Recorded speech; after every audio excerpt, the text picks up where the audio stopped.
late August of 2022, President Biden announced a three-part plan to provide some student loan debt relief for those who need it most. In Indiana alone, more than 850,000 borrowers are estimated to qualify for some relief. We have some local experts with us to help explain the student debt relief plan. That's next on WNIN Newsmakers.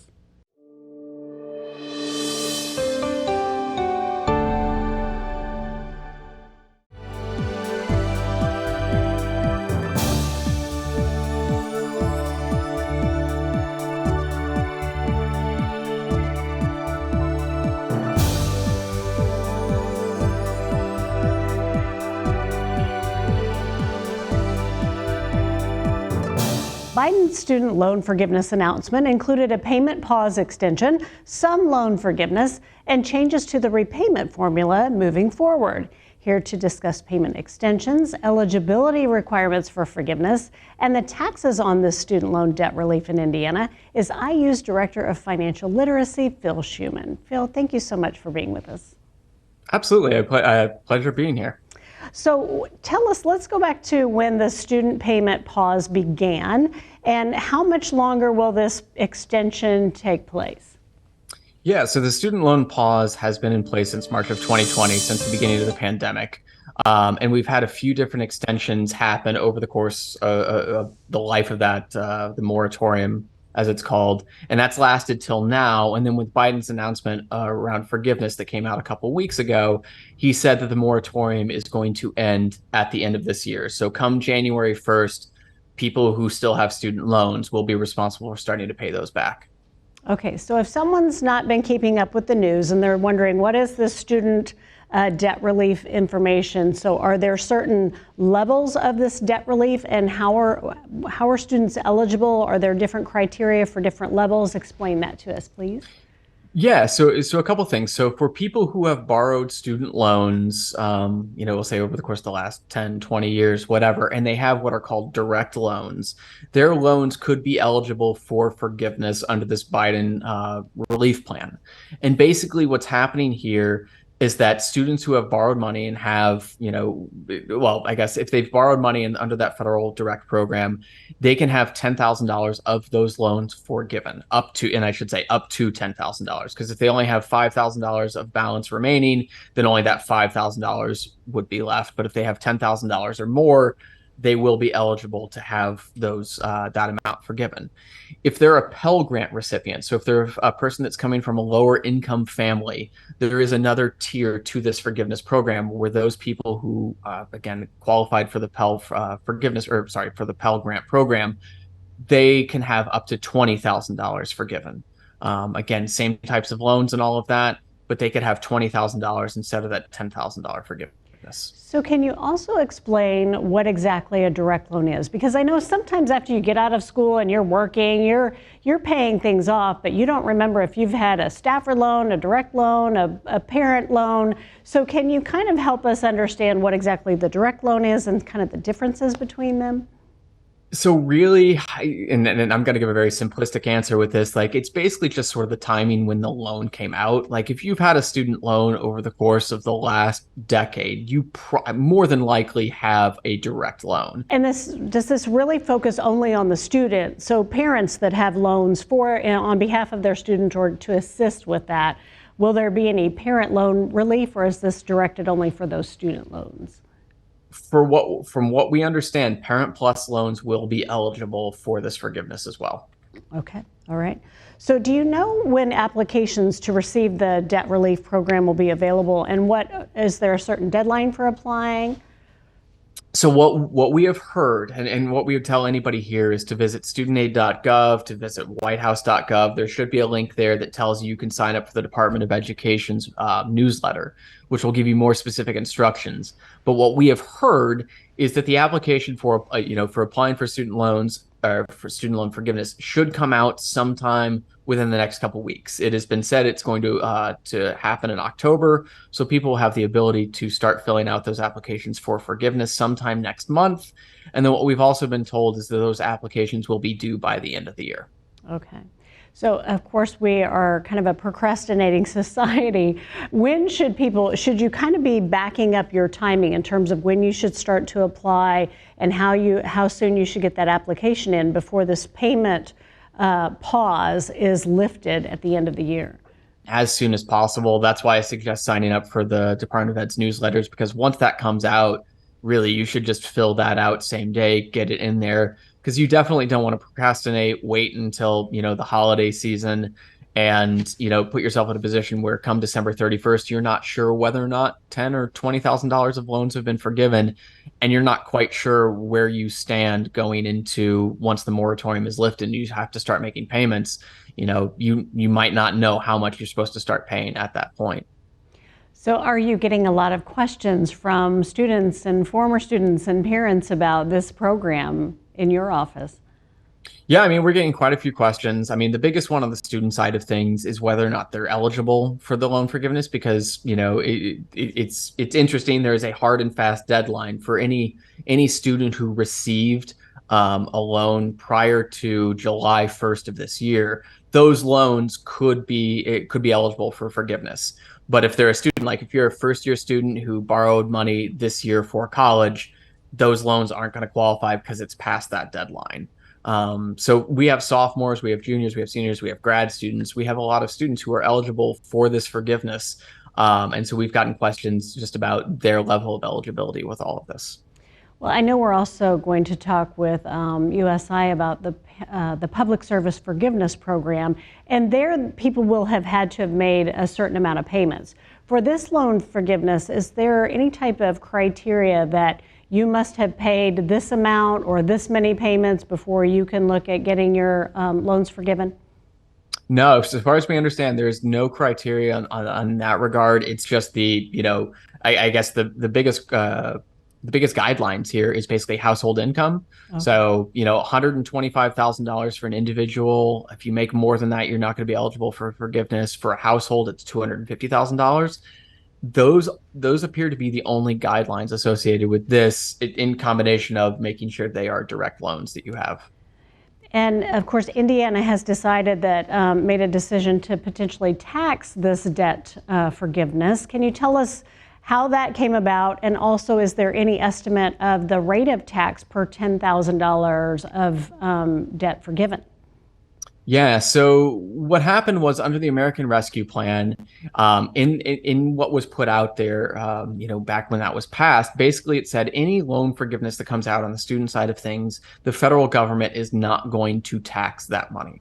And there are some states that will follow along with federal guidelines. They'll choose not to tax it. But there are other states that will say, hey, we want to look at this. We want to determine what we want to do, whether or not we want to file or follow federal guidelines, or if we actually want to do our own policy. And in the case of the state of Indiana, what we understand is Indiana decided not to follow federal policy and said, we are going to tax loan forgiveness.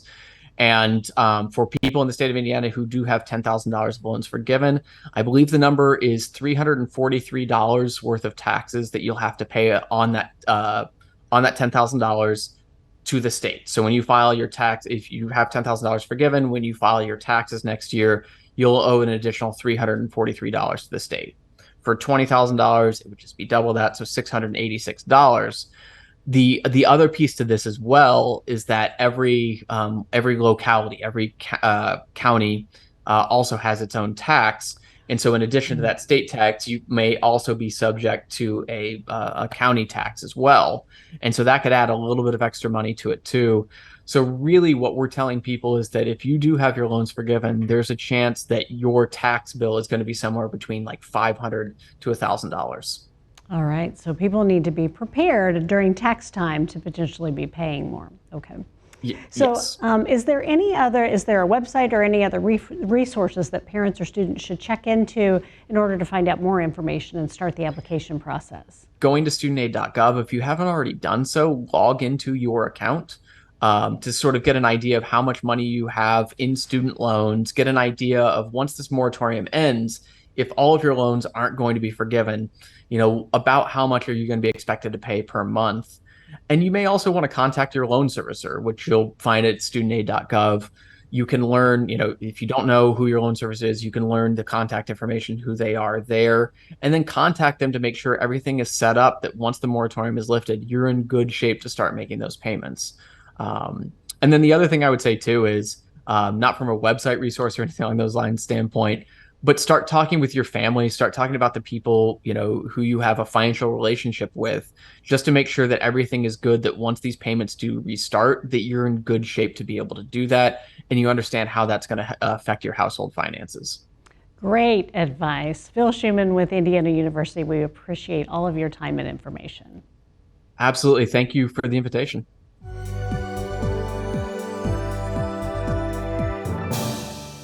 The Public Service Loan Forgiveness Program has existed for quite some time, but because of the pandemic, there is a temporary loosening of the criteria to qualify, but the deadline to file is coming up fast. Now we're joined by Joanna Riney, the Associate Director of Student Financial Assistance at USI, to provide some details and clarity on this program. Thanks for being here. Thank you. So can you explain to our viewers what exactly is the Public Service Loan Forgiveness Program? It is a government program that will forgive remaining student debt for students in the direct loan program as long as they're working for a public service industry. So if someone goes into, again, let's clarify what public service is, and is there a stipulation in terms of how long they have to be there, how long before they can apply, those types of things? Yes. Basically, they have to be repaying their student loan, their direct student loan, through the income-driven repayment plan. They have to have made 120 payments, and they must be working for a public service, for example, a nonprofit organization or a governmental organization for at any level, federal, local, state government, tribal government, as well as, for example, USI would qualify as an employer. So any employee at USI who have been there for 10 to 12 years have made their payments and could qualify. Wonderful. And so in terms of who is eligible, are there certain eligibility requirements beyond those that you just mentioned, direct loan and public service employee? Any other things that might kick people out of this type of program? Those are the main qualifications. For more details, there are some other exceptions. For those, we refer students and borrowers to the studentaid.gov website, because that's going to have the most up-to-date information as far as who qualifies, does their employer qualify, and things like that. Well, we know students take out loans, but we also were just talking because parents take out loans in order to help their students, right? Right. So for something like this, if the parent works at a nonprofit organization or a municipality, would they be eligible for something like this, or are there extra hoops that they would have to go through in order to qualify? There are some extra hoops. For parent loan borrowers, if they borrowed as a student, then they could consolidate their parent loans and their student loans potentially, and then take that consolidation loan and apply for public service loan forgiveness. Okay. However, not a Parent Plus loan by itself qualifies. So it all depends on the kind of loan you've gotten if you're a parent helping out your student. Correct. All right. So, and does it depend on, I am a parent with that has gone through this, and some servicers will kind of push this information out to parents to help them navigate the system and push it out to the students. Do most servicers help in that regard, or is the onus really on the student and the parent to kind of watch all of this information and keep checking back in to see if they're eligible? It kind of depends on the servicer. But anybody can navigate to the studentaid.gov website. That's going to have the most up-to-date information. MOHELA, I know, is one of the PSLF servicers that handles most of the forgiveness.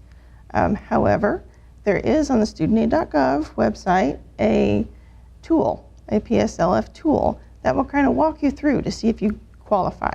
And actually generates the forms for you if you do. Wonderful. Tell us a little bit about that application. What should people expect, and what types of things are they will they be asked to make sure that they've got the proper documentation, the proper information as they think about trying this out? Well, one of the things is for the employer search. You will need the EIN, or Employer Identification Number, federal Employer Identification Number, for your employer to see if they qualify as a public service employer, basically, for this program. Okay. Wonderful. So are you getting a lot of, you're in the student financial aid office, are you getting a lot of interest from former students, current students, prospective students on how these types of things are affecting their loan forgiveness and their current loans? Most of what we do is before or while they're receiving the loan. So most of the servicing is done past our point, basically. Okay. However, we've had some calls regarding, from alumni and from students that have been there previously, from employees regarding this PSLF and the forgiveness. However, most of our students tend to borrow below the national average, so they're not quite as in debt as some other students that have gone through college. Wonderful. So that is great. However, we do encourage them to check the studentaid.gov website, go through the tool, see if they qualify, and that way they get the most up-to-date information and are directed to through the proper channels. Well, and I can only assume that they've enacted this program to really encourage people to go into public service, because public servants are definitely needed. Do you, in your experience, have you seen where maybe this might have been an incentive for someone to pick public service so that they know that they might qualify for a program such as this? I think it has. I mean, I do think there have been students that have been encouraged to go into public service for this reason specifically. Now, when is the deadline to apply? And do you feel like this program, is this just a temporary program? It's going to have a deadline to apply and it probably will not be re-upped? Or is this one of those programs where you need to apply by a certain time, but they might consider actually doing this again? What do you think? Actually, public service loan forgiveness has been in place for years and will continue to be in place. Okay. However, right now, there are some flexibilities in place due to a waiver that does expire on October 31st at 11:59 p.m. Eastern Time. Oh, okay. So remember Eastern and remember Eastern time. But these flexibilities include counting payments that were made to or through any of the repayment plans, and not just the income-driven repayment plans. Oh. So if you were on a standard repayment plan or one of the other ones, then you could potentially those payments could qualify as one of your 120 payments that are required. One of the other flexibilities is that if you happen to make a late payment or a partial payment, then that one can be counted as well, where it normally is not counted in the normal PLSF program. Also, if you were employed previously and maybe not currently employed in a public service with a qualifying employer, then that previous employment may count at this point in time when the waiver is enacted. So it's worth a try. It's worth a try, right? Exactly. Right. So keep that October 31st, 11:59 p.m. Eastern Time is the deadline to qualify under these waivers. Okay. Well, Joanna, thank you for all your great information. We appreciate your time. Oh, thank you.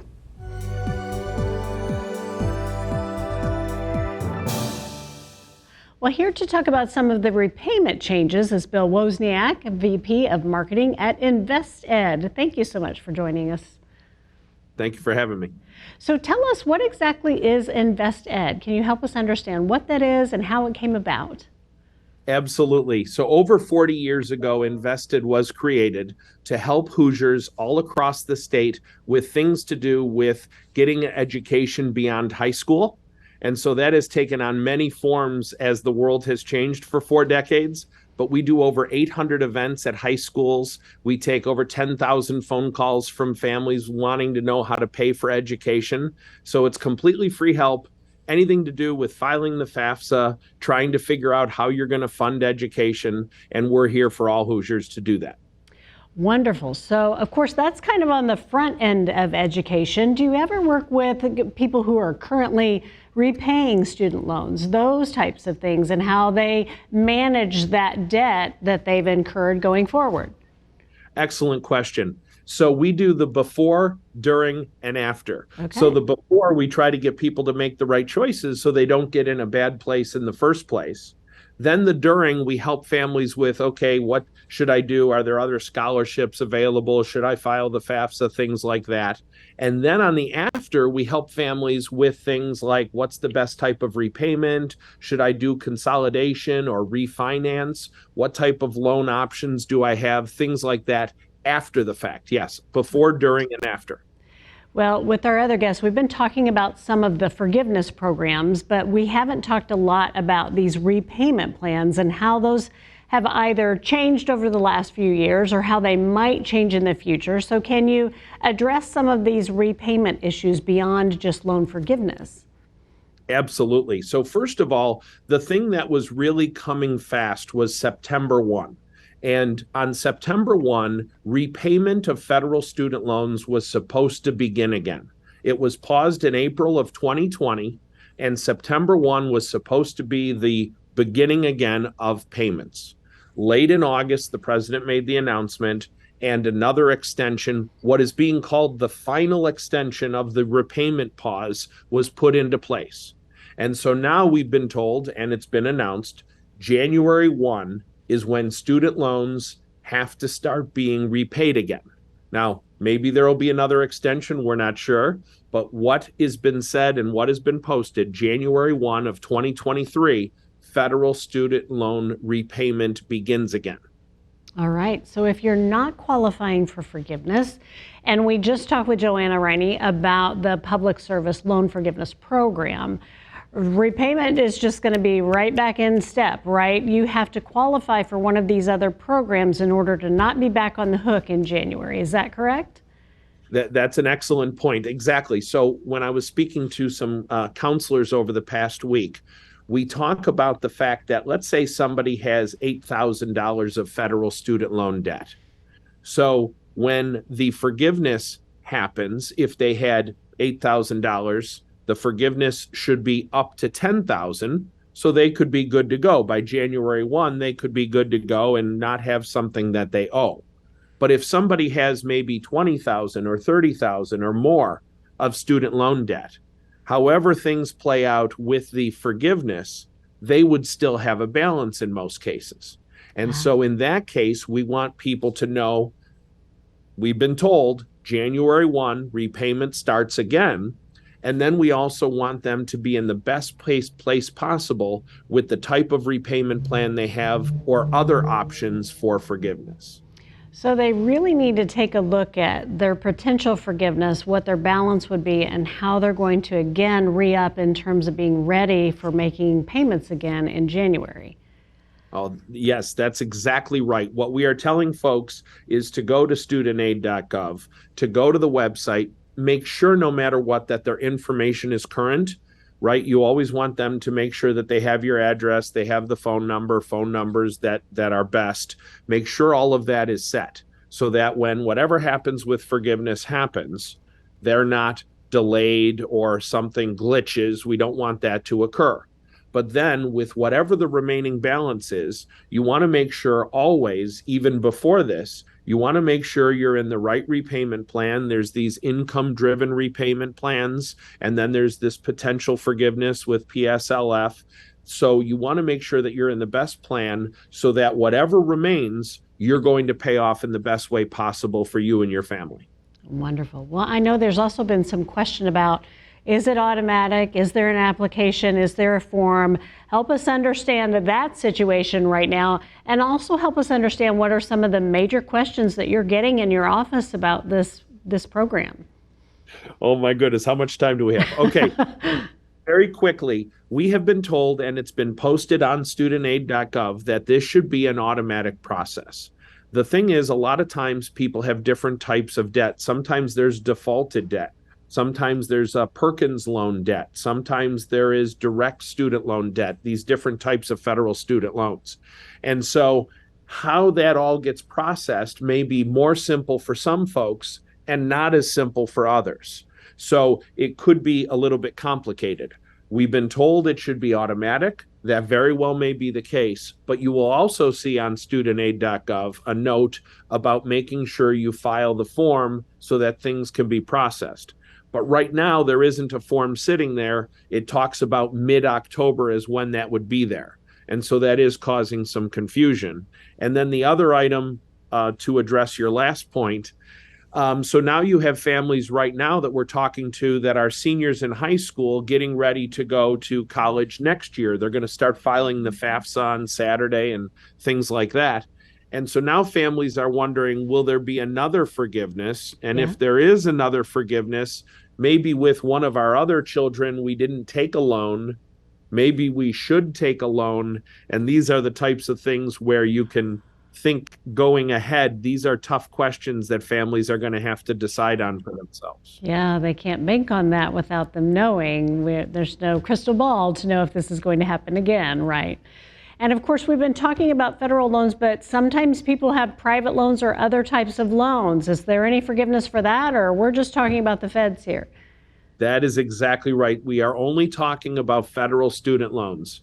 These private student loans that a lot of banks and whatnot, make, these are not part of this program. This is only for the federal student loans. All right. Well, Bill Wozniak with Invested, we really appreciate your time and information. Thank you so much.